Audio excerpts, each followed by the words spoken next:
Okay, so we're live now. Welcome to the Rocket Community Sync number 12. And let's go to the agenda and see what's there. The first thing is the Unified Containers image fetchers. And it references a mail by Antonio, who's here, I think. Yeah. Yep. Do you want to give a brief introduction for those who haven't read the email?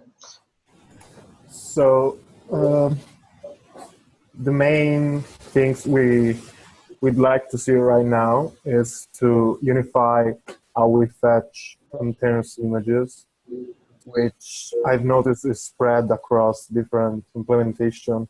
So for instance, you have Docker to ACI, which happens to have a client which fetches Docker images and whatnot. I've also noticed other people are implementing their own fetcher. Docker itself has its own. So after that, we've been working on a tool called Scopio, which we aim it would help us fetching almost every container image format out there right now. So from Docker V1 to the upcoming SPI image format.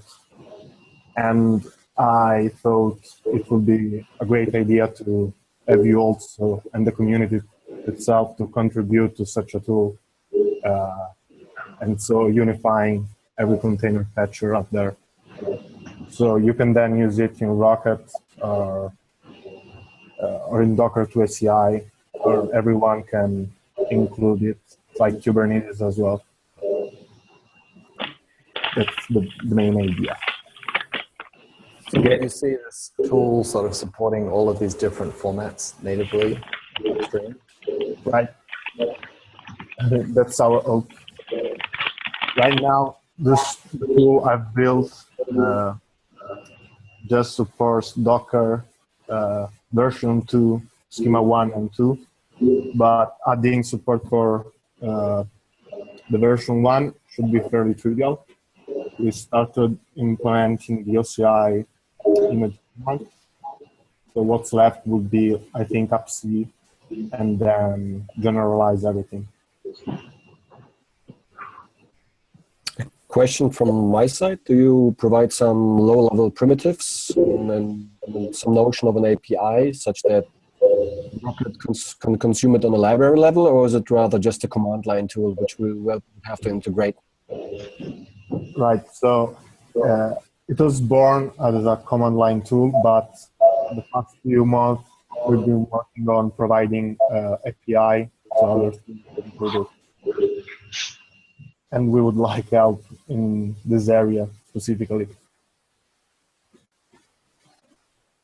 So I'm kind of, I haven't dug into it yet, but I'm wondering if you could just talk a bit about, like, in terms of like where it relates to Docker to ACI, for example. Is this a place where, you know, is there code from both that will be merged together, or we just sort of choose to focus on one tool and sort of stop working on the other, or how does that, what do you think that will look like? So in the case of Docker to ACI, I think it does two things, obviously. It fetches a Docker image and converts into appc. So what I would expect from this generalized library is that you can include it into Docker to ACI and just do the fetch with this library. Everything else besides fetching is left to the user. So storing images, storing what you've fetched will be up to you.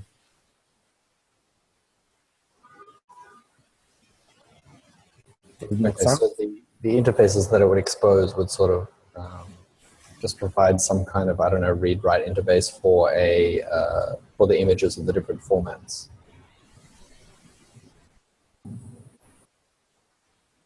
Like what's the output of the library? Right. The library right now is, the library just outputs readers in Golang, so you can stream that everywhere you want. We think that's the best thing we can do instead of like requiring a path to somewhere on the file system. And regarding those readers, would you provide Golang I/O readers for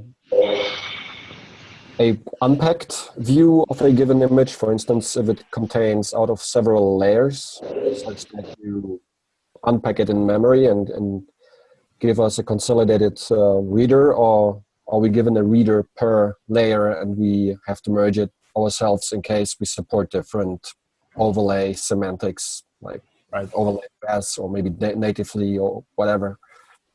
Right. So right now we focused on the second thing you said. So you pass in a digest, a checksum, and you get back just the reader for the layer you want. Just today we discussed about how you as an implementer of the library should know about layer ordering, but I think we can defer that discussion later. I mean, right now, we thought focusing just layer per layer would be nice for now. Yeah, thanks. Yeah, I don't want to hijack this meeting for a low-level discussion, just to get like a little bit like a broad overview of what we can expect from such a library or from this tool. Yeah, thanks.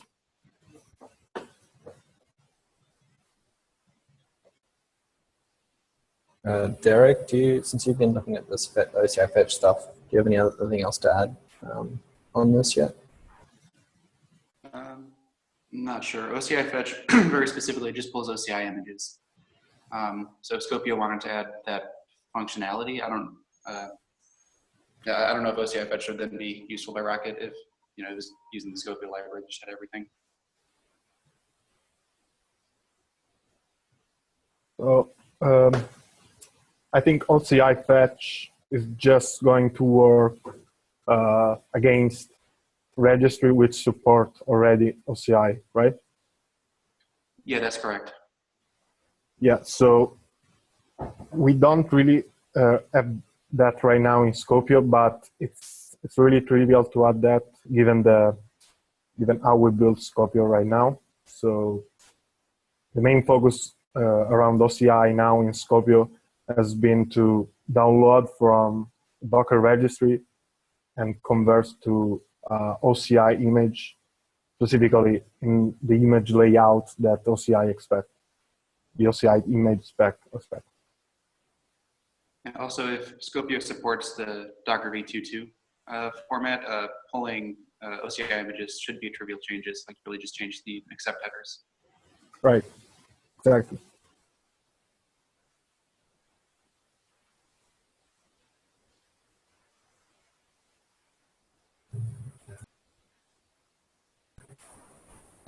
Okay, great. So what's next then?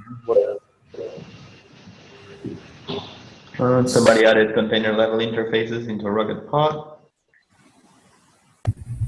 Yeah, Phillips commented that there and asked if we wanted to talk about that. And I'm happy to quickly mention what's happening there. In the Kubernetes world, they are talking about improving the way that runtimes integrate with Kubernetes itself. And one of the things there is they want to have a way to control pods at a container. And we already had an open issue for that. But around that discussion, there's also a lot of other changes being discussed, like how logging works and how metrics works and so on. So I think there's a lot of good opportunities for us to contribute to discussion there. I don't know if any of you guys had anything you wanted to discuss or anything you wanted to add. I believe that John Bull has already been up to date on this and so on. And I see that Tamara's there as well, and I think he also has had some part in this discussion.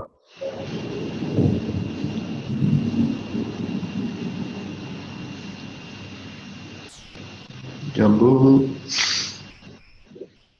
I'm sorry, was that a question directed at me? No, it was just if there's anything that you want to add or anything that you think we should discuss around that. I don't think so. I mean, I think we've just sort of been circling around the fact that this is definitely something we're going to need to support, and we just need someone to start working, to keep on top of those design discussions and then start working on the actual implementation. Yeah, if any of you or any of the community wants to step into any of those design discussions, I'm sure you guys all have excellent insight you can add. Okay. So, yeah.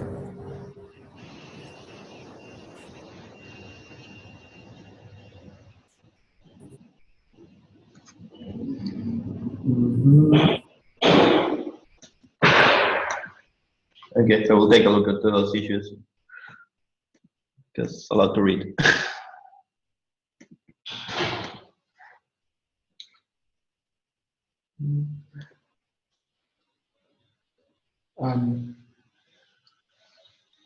Are we done with this issue, or do you want to discuss it more? Otherwise, I can talk about SD Notify. I have a couple of slides about that. Yeah, go for it. Okay, so I will try to share the slides. Let me check share screen. Does it work? I can see it. Okay, so there is a feature in systemd called SD Notify, and so far we are not using it in Rocket.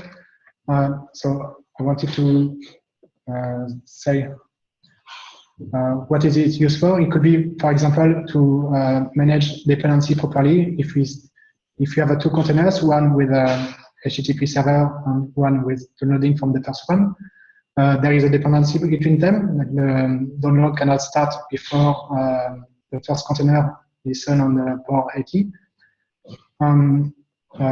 With systemd units, we can add some constraints for that. But just doing that, adding the constraint is not enough, because what does it mean to really run after container one? We need to wait until the application really listens on the port 80, and we need a mechanism for that, and that mechanism is SD Notify. Hold on, can you do a full screen, please, of the presentation?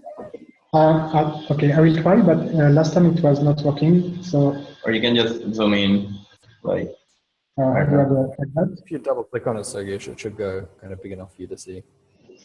Yeah, the thing is, it starts on a window and then Zoom gets a bit crazy, but you can try. Okay, click on present. It doesn't seem to show my screen, but not on there. Yeah, you need to stop sharing that and share the other one. The new window. Okay. I click on stop share, but nothing happened. Yeah, can you? I have to click on. I think it's good enough.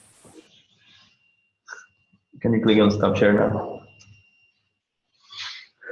Okay. Just Control plus maybe. It's good, it's good. Continue, sorry. Okay.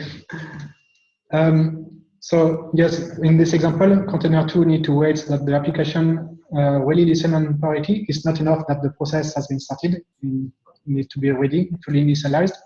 And the mechanism for that in systemd is SD Notify.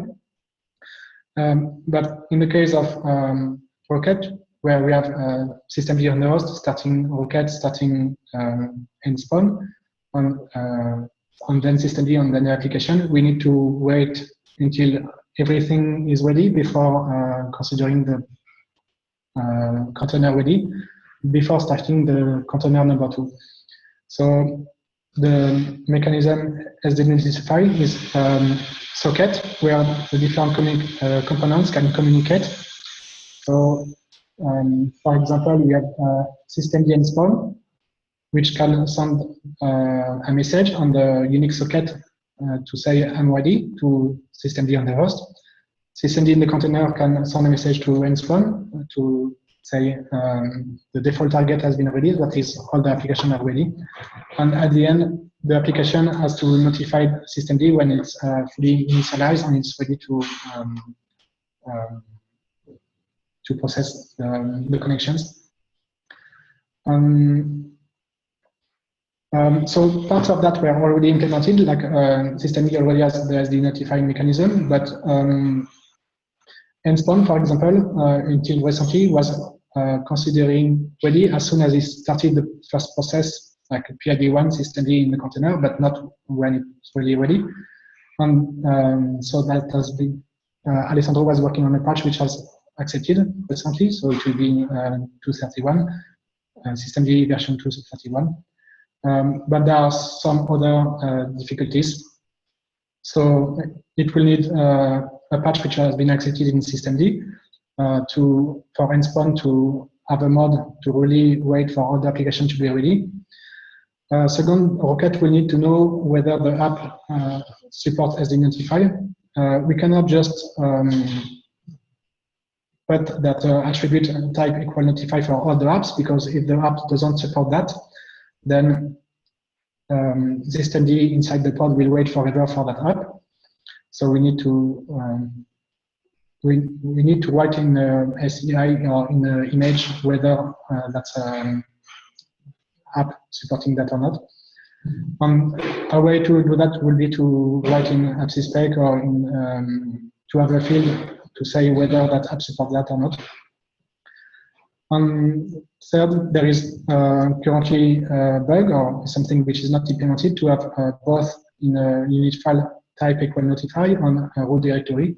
And because Rocket starts the apps in a CH root or not in the same directory as root for the apps in stage 2 compared to stage 1, so Rocket uses the root directory parameter, and that doesn't work with type notify because the socket is outside the CH.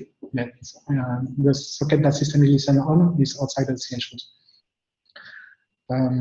So we should ideally have a fix in systemd for that, or it will be possible to have a workaround in Rocket for that. So, but once those 3 points are fixed, then we should have SD notify in Rocket. Yay.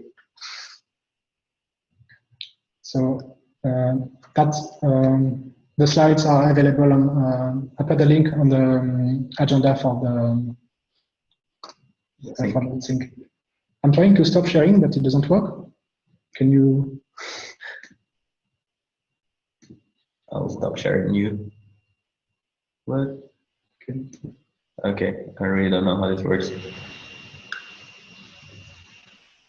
Can I like kill you? No, that's okay. I think it stopped.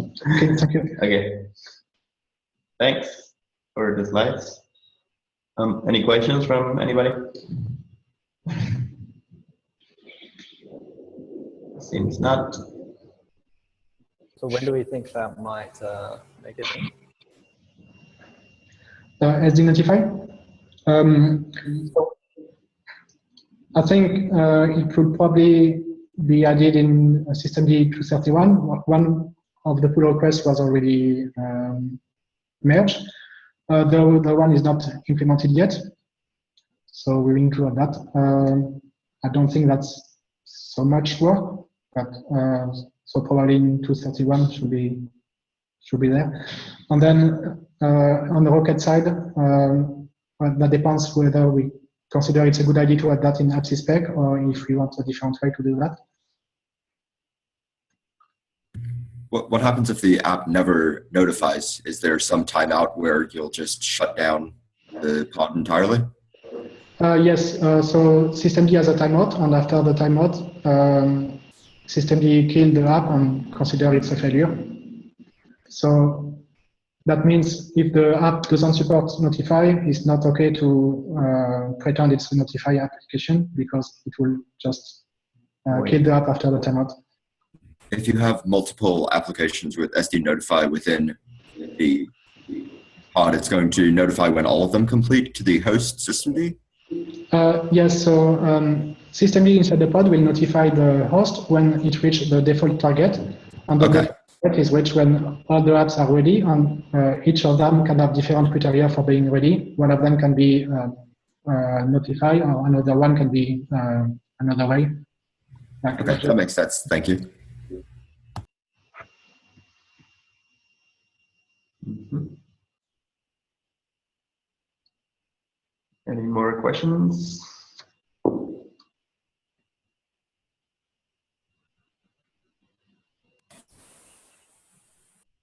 Okay, good. Sorry, I No? missed Different. sorry, I missed the point. I missed the point why we need this.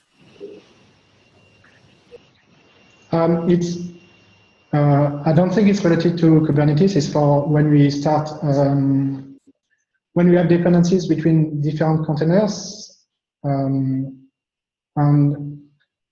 we want to have systemd on the host, starting them in the correct order with correct dependencies. Sorry, do you mean containers or pods? I mean pods. Okay, thanks.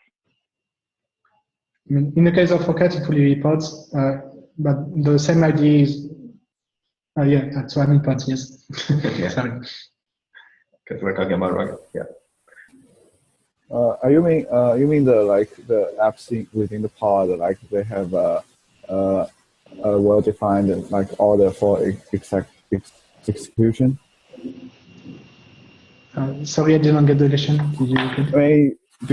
I mean, this enables the apps within a pod, like to have a well-defined order for execution. Is that right?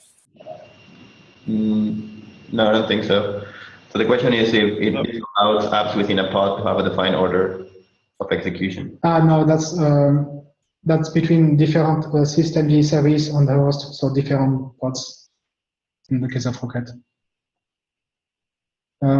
Yeah, if you want ordering between different apps in a pod, then you can use dependencies there. But Yeah. let's not do that.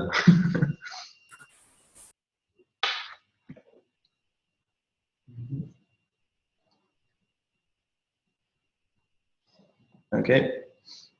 More questions? Or anything else you want to talk about? Stefan, do you want to talk about the thing that Brendan added about etcd in a container? I don't have access to the computer right now. I'm on my phone. Can you just give me the title? The bug was just about putting etcd inside of like etcd3 inside of a container. I think you've been working on it, if I'm not too mistaken. Yeah. So mainly, there's a pull request on Chorus overlay that is maintained by Crawford. I'm just working with him on it, but it looks like we were talking about the final solution, but it seems like we're going to have a short-term solution specifically for etcd. As far as I know, it should be ready. So we have to ask Crawford actually when it will be merged. Okay. Was there anything else needed on the Rocket side or interesting on the Rocket side? Well, in long term, yes.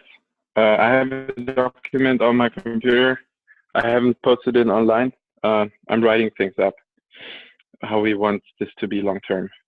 And the one interesting thing that could have to change in Rocket is when you want to ship Rocket itself as an ACI. We need a very, very low-level wrapper around container images just to use CLI's tools efficiently that are shipped within containers. But I have there's nothing online yet. This is just a markdown on my computer so far. Okay, thanks.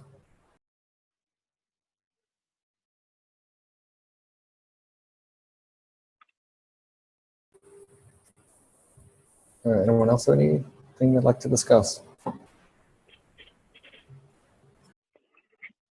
Is anyone from Intel or anyone from KVM in this sync? Looks like. I think so, yeah. Yes, you're in 3. I don't know the name and I can execute that right now, but I was talking to someone about the KVM networking and incorporation of the KVM features into CNI. Is it Pavel? one of your teammates? It was you, Pavel?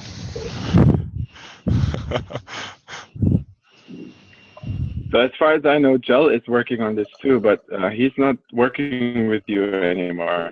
Yes. Is that right? Yes. I think it's Pavel, but your microphone is okay? I think so. Yes. So I think if Gel is working on this and Pavel, you are working on this, I think we should still try to collaborate. It doesn't make sense to work on this separately because it's just going to be conflicts. We were talking with Joel before he left Intel, and we agreed that we will be collaborating on this.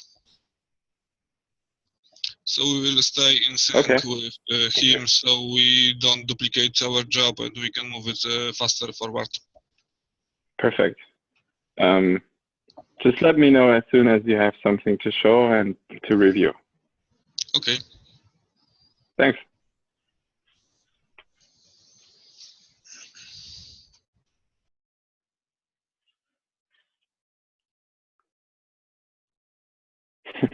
That's it. Anyone else has anything else?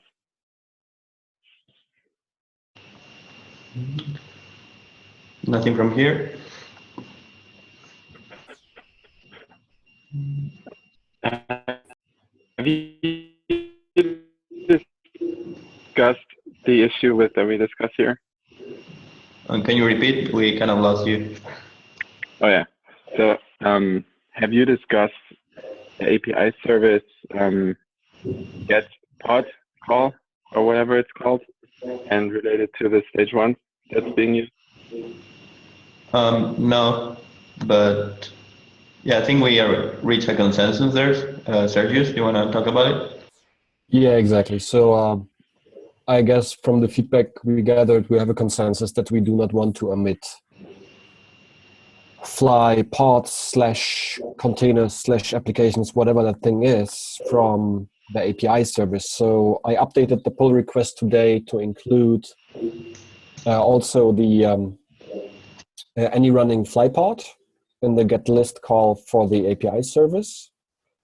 And when you execute get logs on such a pod, you will just immediately get back an io.eof, as you would expect from a gRPC, regular gRPC stream. So I actually don't even throw an error. So Alban reviewed this today, and you guys can also have a look at it and say if you want to have a different semantics, if you rather prefer to throw an error. I thought that throwing in an error is not really appropriate because it's not an error in this situation. The pod just simply does not have any journal, any log, so the log is empty. So the pull request is updated upstream.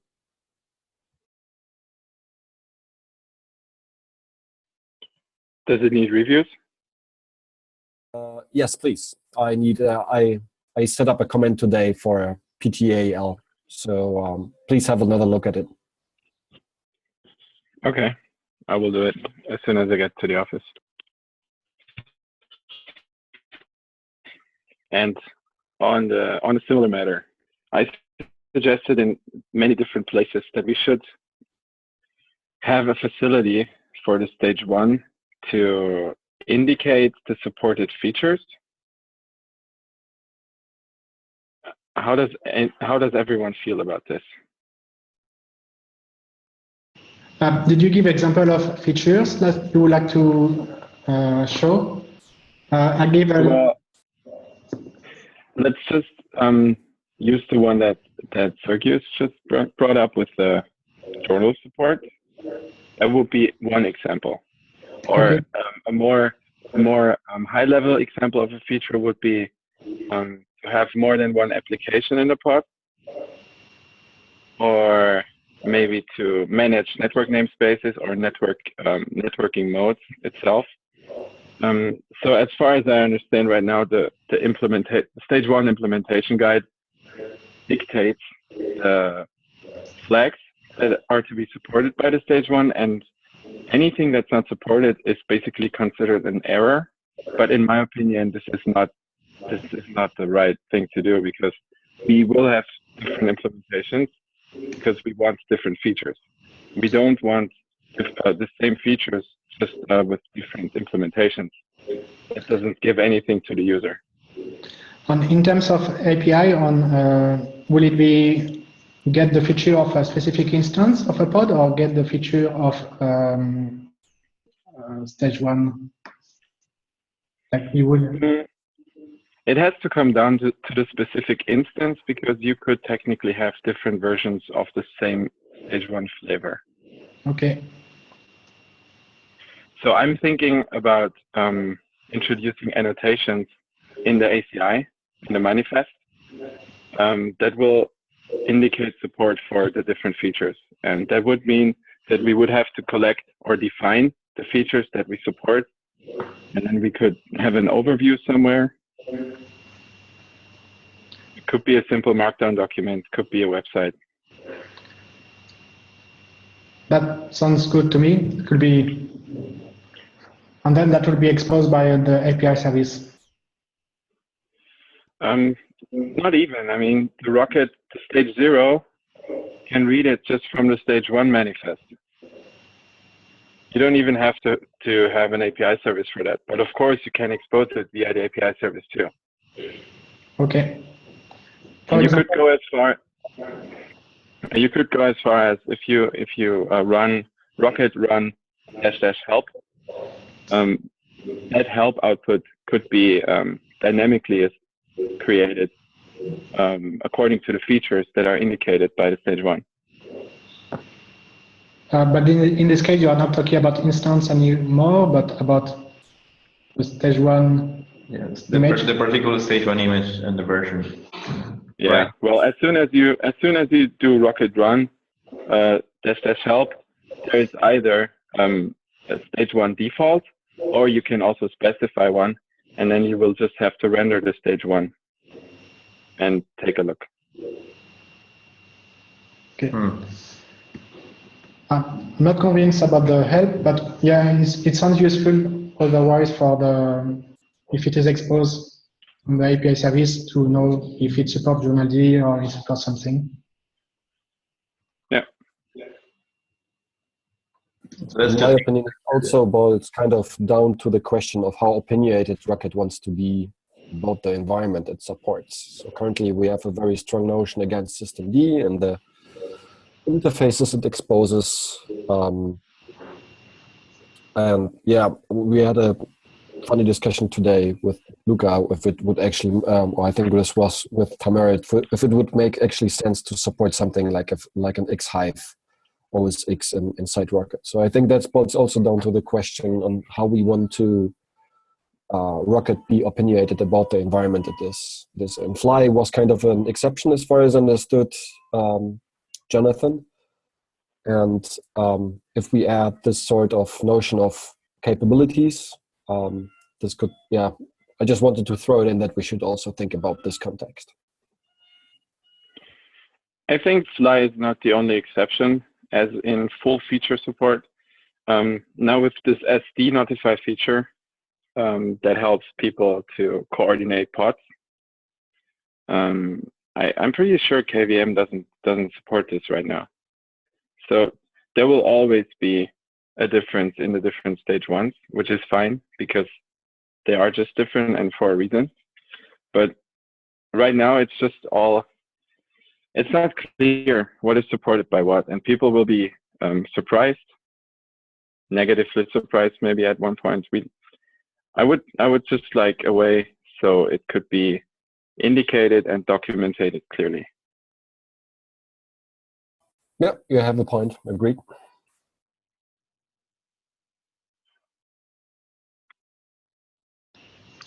Can anyone add this to the agenda for me? Okay. Come on, use your phone. I'm doing it. I just went to a different app and Zoom crashed, so I'm not going to touch my phone right now. Well, it's yeah, okay. How long is doing it? There is the one issue about stage 1 contract. My most recent comment basically has the same content as what I just said.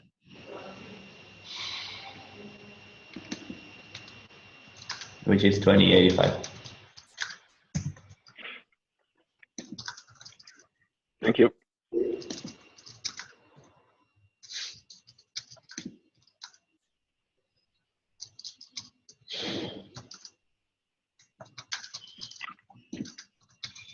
Okay.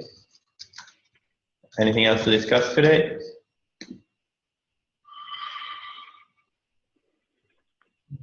There's a timeout of 5 seconds. Okay, so let's call it. Thanks everybody, and see you at the next community sync. Bye-bye. Bye. Bye. Thanks. Bye.